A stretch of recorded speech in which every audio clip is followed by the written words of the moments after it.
What's up, y'all? It is your girl Imole with the Sweet Love Sanctuary. I'm coming to you with your Venus and Sagittarius video love reading.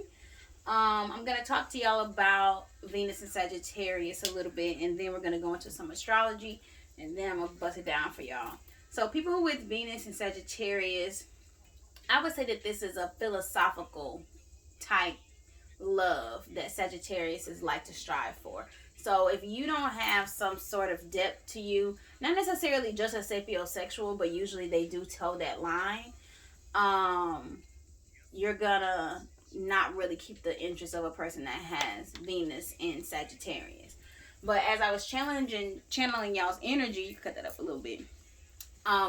This song by Juvenile kind of came to my mind because even though y'all are kind of, in your head and very much like a mental lover, y'all like to be entertained, and when it gets down to the get down, it's like a rodeo. Like, it could be pretty wild, especially if you find somebody that you connect to on a deep level, then they get you on a deep level physically.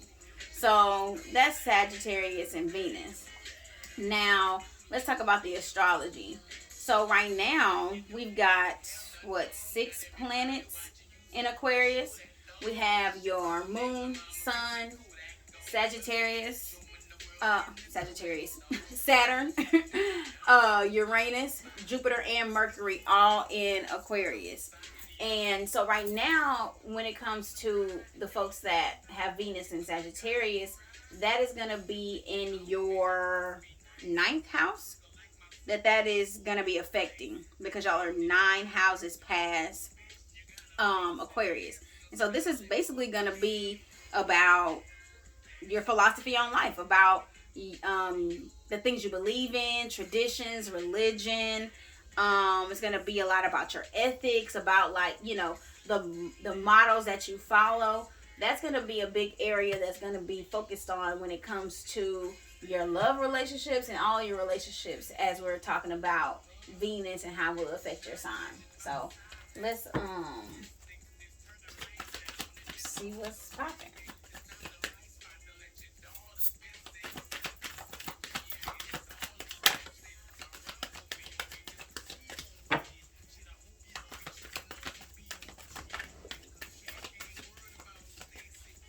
That's you. Okay.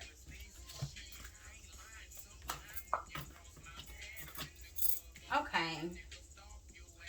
So right now, Sagittarius, you're feeling connected to something greater than yourself. And it's time to really just give into that. It's time to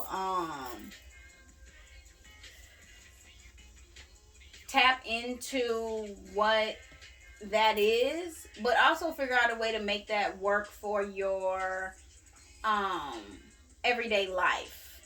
Like what I'm seeing right here with acceptance, creation, and then even abundance,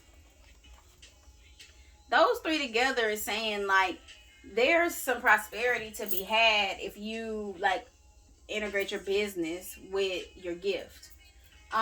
You're getting a lot of push from your ancestors. Some of y'all have no idea and are missing the message, missing the mark, missing the message, missing the mark. And you're kind of letting opportunity go by, where you've been really trying to figure out what it is that's best for you moving forward. And what is best is to integrate whatever that little inkling feeling that you have of intuitiveness or whatever it is that your gift is, and figure out a way to be profitable doing that, or at least have it as a hobby that you do get paid for, on the relationship side, there is somebody that you're interested in, and if they have a spiritual frame, then that will grow, that will work out, and just really be in this place of open to create something new with them, and it'll flourish. And just make sure to dot your I's and cross your T's. Protection does come up here, but to me, I feel like you may be being a little overly protective, overly sensitive just because there's so much energy going around you that you don't really know where to put it. And it may be causing you to be a little hyper vigilant to potential threats and not be trusting, when really you need to just kind of let go and trust that your ancestors are going to protect you, because they wouldn't put you in these positions if something was going to pop off. Okay.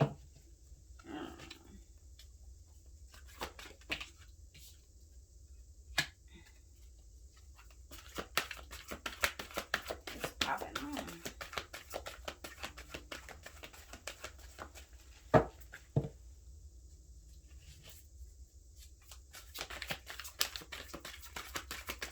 Venus and Sagittarius.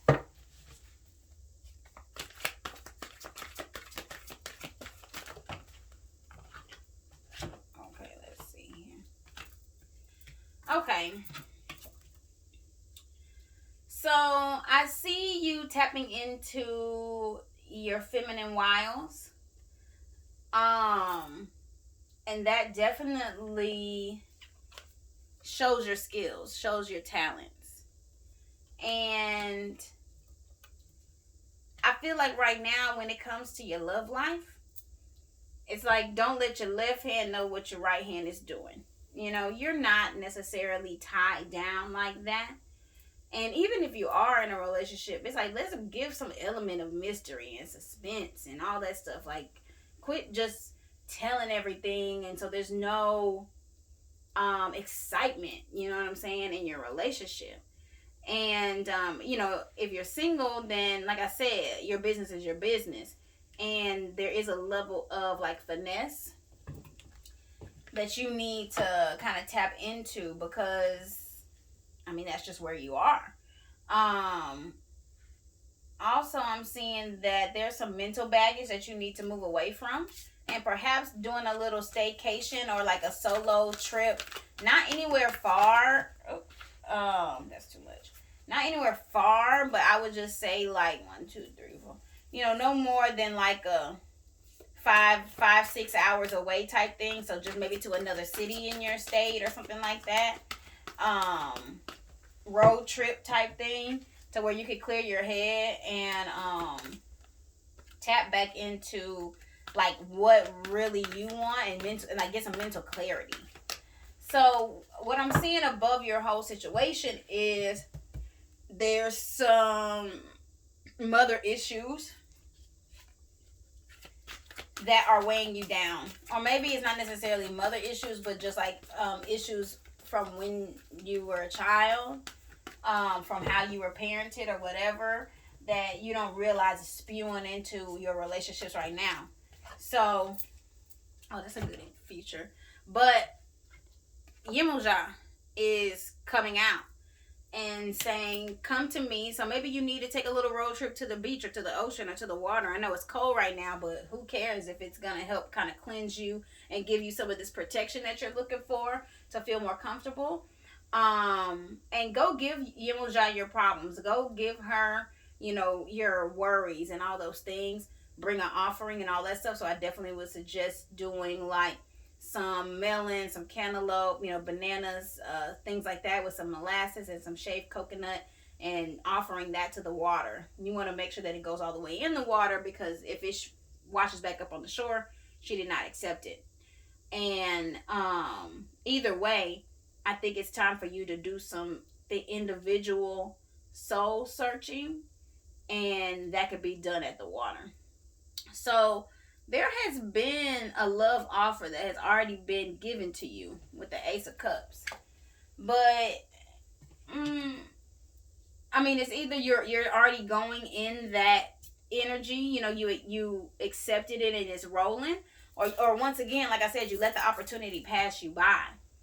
And the way that you will know if that happened is if you're not in tune with self, if you're not in tune with your star player, because the star is the center of this whole thing, and that's the key to you really being happy.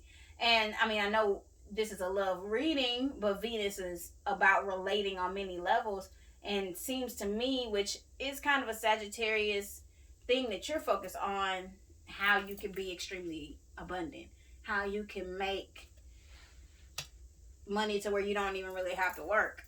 That's really I think what your main focus is, and that is there for you in the future. But you've got to accept where you are versus like what you like want to grow into, and tap more into self. Go to the water, let go of like the worries, because like your worrying is getting in the way of your gifting, and that's not faith. You know what I'm saying? So yeah, that's what I would offer for the Venus and Sagittarius. Let's see what's at the bottom of the deck. The Chariot. So do this quickly.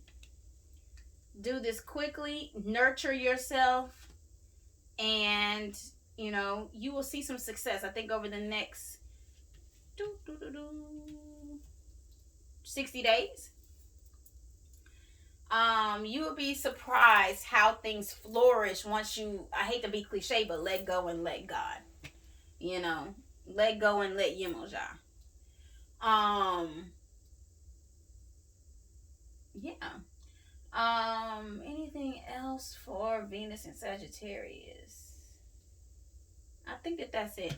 Well, if you would like to book a personal reading from me and we can dive deeper into this, go to my website, www.sweetlovesanctuary.com, or follow me on Instagram at sweetlovesanctuary.com.